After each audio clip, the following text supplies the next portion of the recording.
मतलब इसको साधारण मत समझना कि आप ऐसे मौज मस्त, नहीं, खूब भजन करो। ब्रह्मचर्य बहुत जोर का ये यम है। ब्रह्मचर्य के बिना जीवन मृत है, मृत जीवन। ब्रह्मचर्य अमृत है। मन, वाणी, शरीर, बड़ा भारी इनका साधना में योग है। अष्ट प्रकार के मैथुनों का सर्वथा त्यागी ही ब्रह्मचारी कहा जाता है। पूज्यपाद श्री उड़िया बाबा जी महाराज, मूर्तिमान ब्रह्म। ब्रह्मचर्य ही महान सामर्थ्य, परम पुरुषार्थ, भगवत प्राप्ति का प्रबल साधन है। परम सुख का, परम शांति का, परम स्मृति का, महान धृति का ये प्रधान साधन ब्रह्मचर्य है। जो इस साधन से हीन है वो मृत हैं। खुद देख ले, स्मृति काम नहीं, शरीर में विशेष रजोगुण का प्रभाव, भोग वासना से जलता हुआ हृदय, छल कपट, आगे चलकर शरीर पीड़ा से युक्त हो जाना,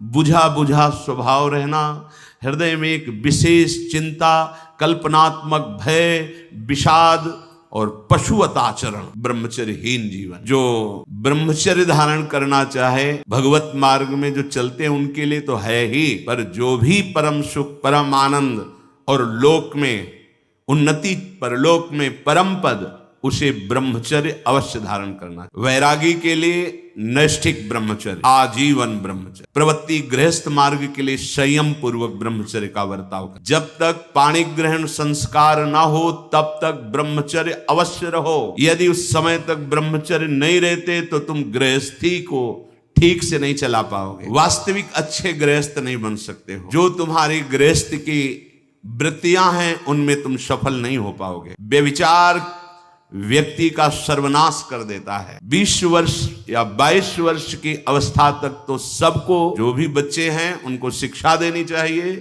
ब्रह्मचर्य का ही पालन करें। बहुत सुंदर खेती गेहूं की लहलहाती हुई है और देहाती भाषा में उसे गलेत कहते हैं। गलेत मतलब बाली निकलने को है। अब काट लो आप, एक दाना नहीं मिलेगा, और थोड़ा रुक जाओ धैर्य पूर्वक, बाली आ जाने दो, उसमें दाना पड़ने दो और दाना पक जाने दो, तो 1 बीघा खेत में 40 मन गेहूं होगा। ऐसे ही जो आप 13-14 वर्ष की अवस्था से आपके अंदर परिवर्तन होता है, एक भोगाकर्षण होता है सबके अंदर, सबके अंदर। जो इस भूमि में जन्मा है, या भगवान या भगवत प्राप्त महापुरुष, कारक पुरुष, उसकी बात तो अलग है। अन्यथा जो भी जन्मा है, जहां 12, 13, 14 वर्ष की अवस्था होती है, काम वेदना जागृत होने लगती, मन एक अलौकिक आकर्षण, भोगाकर्षण की तरफ भागने लगता है। एक चाह होती, कोई हमारा ऐसा दोस्त हो, कोई हमारा ऐसा प्यारा हो जिसको हम अपना जीवन समर्पित करें, ऐसा होता है। एक वो माया का ऐसा आकर्षण होता। इसीलिए पूर्व में गुरुकुल भेजा जाता था, बिल्कुल भोग विलासता से दूर, एकांत में महान ब्रह्म ऋषियों के शासन में, चाहे वो राजकुमार हो चाहे गृहस्थ बालक हो, एक ही संगत में बैठाल कर अध्यात्म विद्या के द्वारा, नियम संयम यम के द्वारा उन्हें पूर्ण किया जाता। उनका ज्ञान पूर्ण, उनका संयम पूर्ण, विचार उनका सत्य, फिर वहां निर्णय लिया जाता। अब मैं आजीवन नैष्ठिक ब्रह्मचारी रहकर संन्यास लूंगा, अब मैं गृहस्थ में जाऊंगा। दोनों की पद्धतियां थी। गुरुजनों को संतुष्ट करके एक विरक्त मार्ग में चले जाते, गृहस्थ मार्ग में। जो गृहस्थ मार्ग में जाते, पाणी ग्रहण हुआ, उसमें भी गुरुकुल में रहकर शिक्षा मिली है। कब, कैसे, किस विधान से हमें ब्रह्मचर्य का गृहस्थ में, ऐसा नहीं कि मनमानी व्यभिचार प्रयोग करना है। यहां तो अब ऐसे आचरणों की बढ़ोतरी हो रही जहां शास्त्र, संयम, गुरुजनों की आज्ञा, इनका तो कोई महत्व ही नहीं रह गया है। कैसी कलयुग की विचित्र मलिन चाल। जिस अवस्था में असंग रहकर विद्या का अध्ययन करना, स्वास्थ्यवर्धक चेष्टाएं करके स्वस्थ होना, समाज सेवक, देश सेवक, परिवार को सुख पहुंचाने वाला आचरण, अध्यात्म विद्या का ज्ञान, वहां छोटे से ही भोग वासना प्रवृत्ति की बढ़ोतरी, वो दोस्ती, विपरीत भावनाएं, व्यसन। संभलो भाई, सबसे हाथ जोड़ के कह रहा हूं, बहुत कीमती आपका जीवन है। जिस जीवन को छोटे छोटे बच्चे गांजा, भांग, अफीम, ड्रग्स, चरस, ये क्या हो रहा है? अभी आपकी 20-22 वर्ष की अवस्था है, आप व्यसन में आसक्त हो गए, आप व्यभिचार में आसक्त हो गए, तो किस बुद्धि से आप देश सेवा करेंगे? किस बुद्धि से आप अपना उद्धार या अपने परिवार को सुख पहुंचाएंगे? ब्रह्मचर्य जीवन है, ब्रह्मचर्य जीवन है। ब्रह्मचर्यहीन जीवन मृत्यु है। पूज्यपाद सिउड़िया बाबा जी महाराज साक्षात ब्रह्म। जिसको ब्रह्मचर्य धारण करना है, ध्यान देकर सुनिए। सबसे पहला कार्य उसकी दिनचर्या में, चाहे बच्चा हो, चाहे जवान हो, या जो कोई भी हो, सूर्य उदय के पहले रात्रि के चौथे प्रहर में ही जाग जाना चाहिए। अपने तो अर्धरात्रि के बाद ही जाग जाते, चौथे प्रहर में प्रातः 4 बजे बिल्कुल जग जाना चाहिए। और जो 8-10 बजे तक सोता है, वो कोई भी हो, ब्रह्मचारी रह ही नहीं सकता, ब्रह्मचर्य रह ही नहीं सकता। वो स्वप्न दोष का शिकार होगा, वो नाना प्रकार की कुचेष्टाओं का शिकार होगा पक्का। क्योंकि बुद्धि को सत्य प्रकाश की तरफ प्रेरित करने वाले भगवान भुवन भास्कर हैं। वो पधार रहे हो, आप सो रहे हो सैया पे, आपकी आयु, श्री, कीर्ति, बल सब नष्ट होगा। देखो ना जो 10-10 बजे तक सोते हैं, देखो ना, उनसे बात करके देखो, एकदम ऐसा लगता है बुझा हुआ जीवन, कोई भागवतिक तेज उत्साह न वाणी में, न नेत्रों में, न तन में। क्या जीवन, मृत जीवन। सबसे पहला नियम लीजिए, जहां भी आपको शब्द सुनाई दे, आपका जीवन ब्रह्मचर्य ही अमृत है और आपका जीवन ब्रह्मचर्य ही नहीं मृत्यु है। ब्रह्मचर्य रहने के लिए आपको अपनी दिनचर्या सुधारनी होगी। प्रातः 4 बजे आपको उठना ही होगा, तभी आप ब्रह्मचर्य रहे। अगर आप नहीं उठते तो आप देख लेना इसका आध्यात्मिक प्रभाव पड़े। आप देखिएगा 3 बजे से लेकर के सूर्य उदय के तक अगर आप सोते हैं तो आपका स्वप्न दोष बढ़ेगा, आपका संयम बिगड़ेगा। अगर आप कोई ऐसी कुचेष्टाएं नहीं किए हैं तो स्वप्न दोष की संभावना ही नहीं होती। आप बाल्यावस्था से कुचेष्टाएं करते हैं, संयम विरुद्ध रहते हैं, तो आप ना चाहते हुए फिर सामर्थ्यहीन हो जाते हैं, ब्रह्मचर्यहीन हो जाते हैं। बहुत ध्यान दें, ये अध्यात्म में जैसे पूरा मकान बनने के लिए नींव मजबूत होना जरूरी है, चाहे जयखंड का बना लो आप, अगर नींव मजबूत है। नींव मजबूत नहीं तो फिर मकान ढह जाएगा। ऐसे ही ब्रह्मचर्य हर मार्ग की नींव है। चाहे जिस मार्ग में चलना चाहो, चाहे जिस संप्रदाय में चलना चाहो, चाहे लौकिक मार्ग हो या पारलौकिक, आपका ब्रह्मचर्य नींव है जीवन की। इसको मनोरंजन मत समझो। कैसी तुम्हारी दुर्बुद्धि, अपने हाथ से तुम अपना नाश करते हो। कैसी कैसी दुर्बुद्धि जागृत हो गई, सावधान। पूज्यपाद बाबा कह रहे हैं, जब प्रातः काल उठो, कोई भी हो, अगर थोड़ी भी आस्तिकता है तभी तो ब्रह्मचर्य की भावना आप धारण करोगे। तो उठकर पहला कार्य प्रभु का स्मरण। अपने तो प्रभु के स्मरण की सरसता प्राप्त करने के लिए पहले तो गुरुदेव और भक्तों का स्मरण, फिर प्रभु को। मोरे मन प्रभुस्य विश्वासा, राम ते अधिक राम कर दासा। भक्त सुमिरन से भगवान बहुत जल्दी प्रसन्न हो जाते हैं। हरि को निज यस ते अधिक भक्तन यस पर प्यार। सबसे पहले महान भक्तों का स्मरण, उनसे हमें सामर्थ्य प्राप्त होती। जब उनका स्मरण करते हैं तो उनकी भजन शक्ति, उनकी कृपा शक्ति हमको बल देती है। हमारी दिनचर्या परम पवित्र और शास्त्र सम्मत होती। फिर बिना, जिसे आजकल वो चल पड़ा है चाय काफी, बाबा मना कर, ये दिनचर्या आप ब्रह्मचारी की नहीं होती कि आप सुबह उठे, चाय पिए, फिर सो। नहीं, हाँ, जल के लिए आयुर्वेद में सिद्धांत है, बिना कुल्ला व मंजन किए आप जल पिए तो जो मुख में, वो आपके उदर को साफ करेगा जाके, आपके उदर को रोग रहित करेगा जाके। अधिक से अधिक पानी, अधिक से अधिक।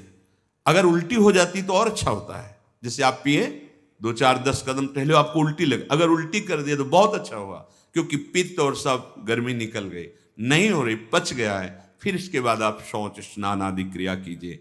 फिर पवित्र जब शरीर हुआ, तो जैसे भजन आवश्यक है वैसे व्यायाम आवश्यक, वैसे प्राणायाम आवश्यक, वैसे आपको 2 किलोमीटर दौड़िए। कुछ शारीरिक ऐसा व्यायाम, कुछ ऐसे भी व्यायाम कर। ये कोई व्यायाम पैर से कर, ये कोई व्यायाम, व्यायाम का मतलब पसीना निकले शरीर से, आपके शरीर को 1-2 किलोमीटर दौड़िए। अच्छा, बाहर दौड़ने का नहीं तो जगह जगह से सुविधाएं आजकल हो गई हो, ट्रेडमिल, हाँ उसमें, और ऐसे कुछ साधन है जिससे करिए। ये भजन है। अगर शरीर स्वस्थ है, पुष्ट है, तो आप भगवत सेवा, देश सेवा सब कर सकते हैं। व्यायाम और जैसे भजन आवश्यक। अगर तुम्हें व्यायाम ही करना है, तुम जवान हो, और 3-4 खंड की सीढ़ी, तो नीचे आओ, नीचे से ऊपर 11 बार उतरो, दौड़ो, अभी व्यायाम हो जाएगा।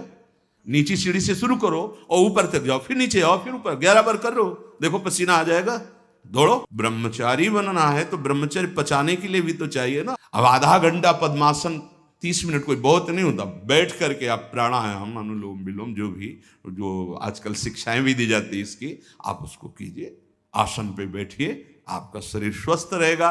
फिर अगर आप विद्यार्थी हैं तो जैसे हम शास्त्र स्वाध्याय करते हैं उसी भावना से आप आप देखो, अगर स्मृति आपकी प्रवीण ना हो तो बताना, और आहार आपका सात्विक हो। छोटे छोटे बच्चे, चाय काफी, ये अवस्था है बच्चों की, चाय काफी के अब 50-60 की अवस्था हो गई, शरीर बहुत, वो ठीक है, ऑफिस में बहुत काम पड़ रहा है, वो थोड़ा ठीक है। अब नए नए बच्चे हैं, चाय काफी और ये व्यसन, भला ब्रह्मचर्य रह पाओगे? वैसे रह जाता है। परम पवित्र विचार वाला, परम पवित्र आहार वाला, परम पवित्र जब आपकी चेष्टाएं, तब इस महान शक्ति को धारण किया जाता है। ऐसे थोड़ी होता है। बड़े बड़े महापुरुषों से मिल मिलकर, रो रो कर प्रार्थना करके, आप बताइए, उपाय बताइए जिससे हम अपने साधन संयम को नियमित संयम में रख सके, ऐसे भाव से चल सके। आपको तो बिना किसी प्रयास के सुनने को मिल रहा है महापुरुषों की बातें, बिल्कुल समझ, आप रह के देखिएगा, एक नवीन उत्साह। हारिएगा नहीं। आपने यदि गलत संस्कार बना लिए तो हारिए मत, कुछ समय तक बिना चाहे वो अभ्यास आपको गिराएगा, लेकिन आप बिल्कुल नियम संयम में दृढ़ रहिए, धीरे धीरे शांत हो जाएगा, ये आप धीरे धीरे शांत हो जाए। अब आपकी दिनचर्या में 2 प्रकार के ब्रह्मचर्य, एक आजीवन ब्रह्मचर्य, तो वैरागी का तो आजीवन ब्रह्मचर्य होता है, जो प्रवृत्ति गृहस्थ मार्ग में, उनका संयम कहो। शास्त्र संयम के अनुसार बर्ताव करे तो उसका जीवन बड़ा सुखमय जाएगा। केवल मन के अनुसार चलने पर कि आप गृहस्थ हैं तो आपके लिए छूट नहीं।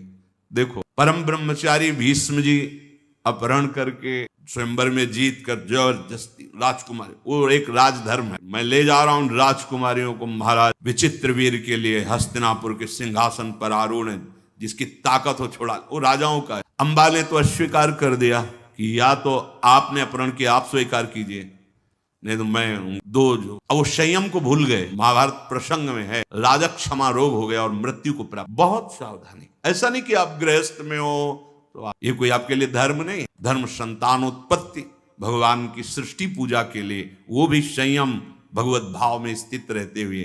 ये मनुष्य जीवन ऐसे बर्बाद करने के लिए नहीं मिला है मनमानी आचरण। यदि सत्संग नहीं सुनते, शास्त्र स्वाध्याय नहीं है, आस्तिकता नहीं है, तो चाहे स्त्री शरीर चाहे पुरुष शरीर हो, पशुता रहती है। क्या चीज? आजीवन ब्रह्मचर्य पालन करने की जिसकी इच्छा है, नैष्ठिक ब्रह्मचर्य, उसको किसी भी प्रकार से इन 8 मैथुनों का स्पर्श नहीं करना चाहिए, संयोग नहीं होने देना चाहिए। और जो गृहस्थ में भी, तो वो भी सावधान, पाणी ग्रहण जिससे किया है वो भी समय मर्यादा के अनुसार। 8 प्रकार के ये मैथुन है। पहला, जब हम कोई गंदी बातें सुनते हैं, गंदी बातें देखते हैं, तब हमारे अंदर गंदी बातों का चिंतन होता है, फिर संकल्प बनता है। पहला, जो हम देखते हैं उस पर सुधार करो, जो हम सुनते हैं उस पर देखो।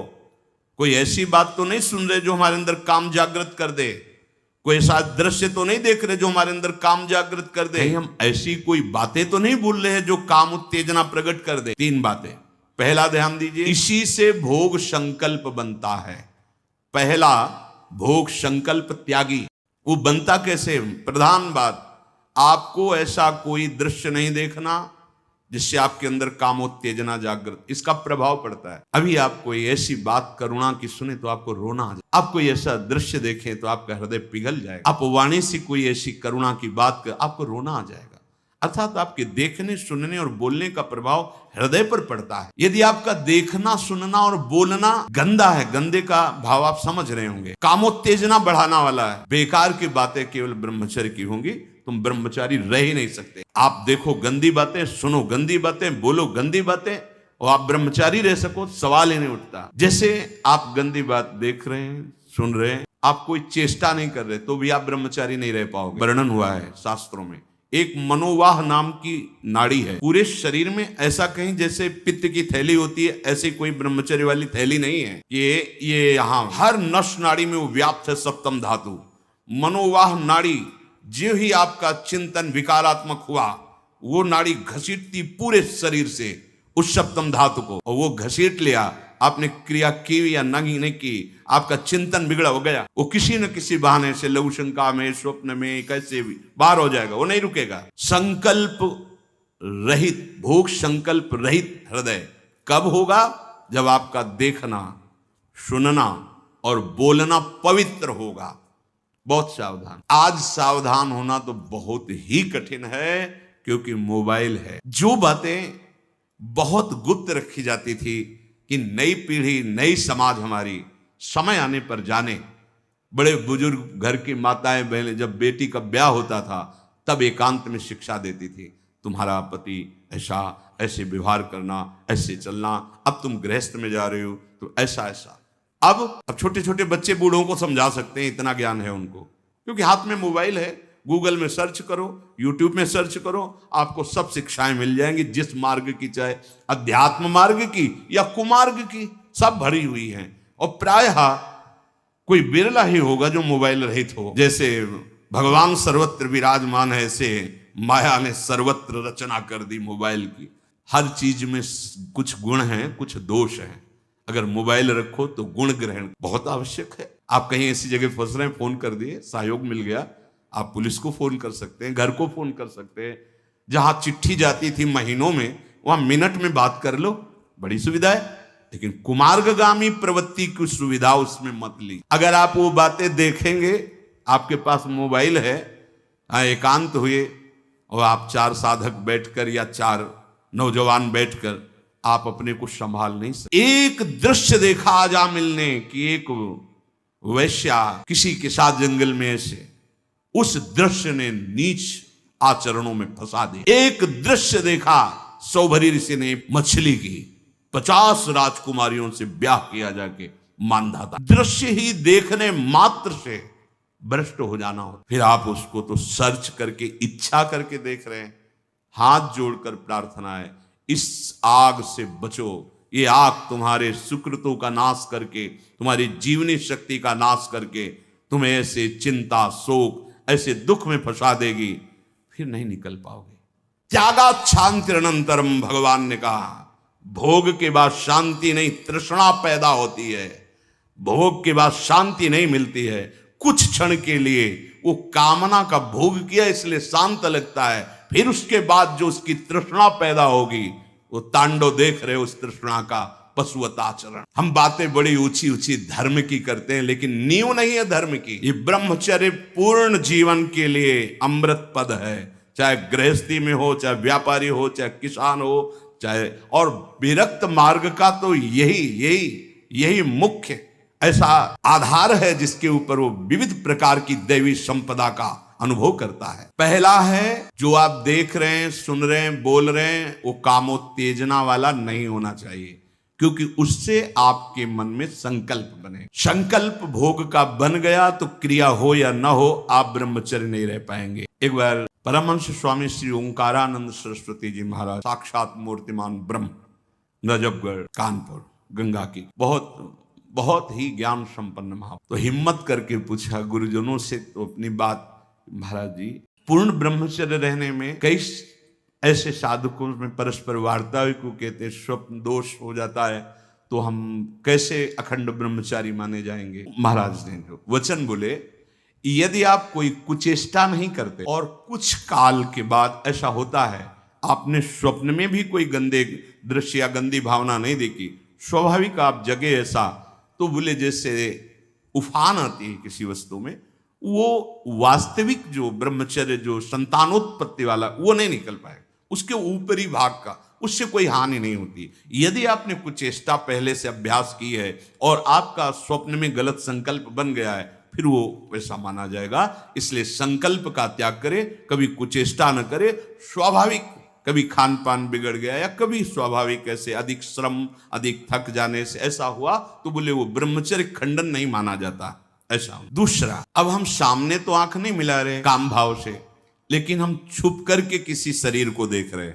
किसी शरीर का प्रयोग इसलिए किया कि चाहे जो साधक हो, जिस भावना का साधक हो, काम भाव से किसी भी शरीर को देखना वो उसके लिए अष्ट मैथुनों में आता है और वो ब्रह्मचर्य नहीं धारण कर पाए। भावनाएं हैं अलग अलग, काम भावना का अलग अलग आरोप शरीरों में किया गया है। समय परिवर्तन के साथ बुद्धि का परिवर्तन होता जाता है, कामनाओं का अलग रूप होता चला जाता है, जो हमने कभी शास्त्रों में नहीं पढ़ा वो देखने को मिल रहा है। किसी भी शरीर की तरफ छुपकर या किसी बहाने से काम भाव से देखना, अगर ऐसा देखते हैं तो आप अष्ट मैथुनों के अंतर्गत है और आपका भाव बिगड़ जाएगा, आप संयम से नहीं रह पाएंगे। एक बार दृष्टि भूल से चली जाए उसे देखना नहीं कहते। जैसे आप मारो अचानक दृष्टि गई, बस आप हटा। जैसे यमुना स्नान करने गए, गंगा स्नान करने गए, यहाँ जहाँ परिवार स्नान करते, अचानक दृष्टि गई है, अब दोबारा नहीं देखना।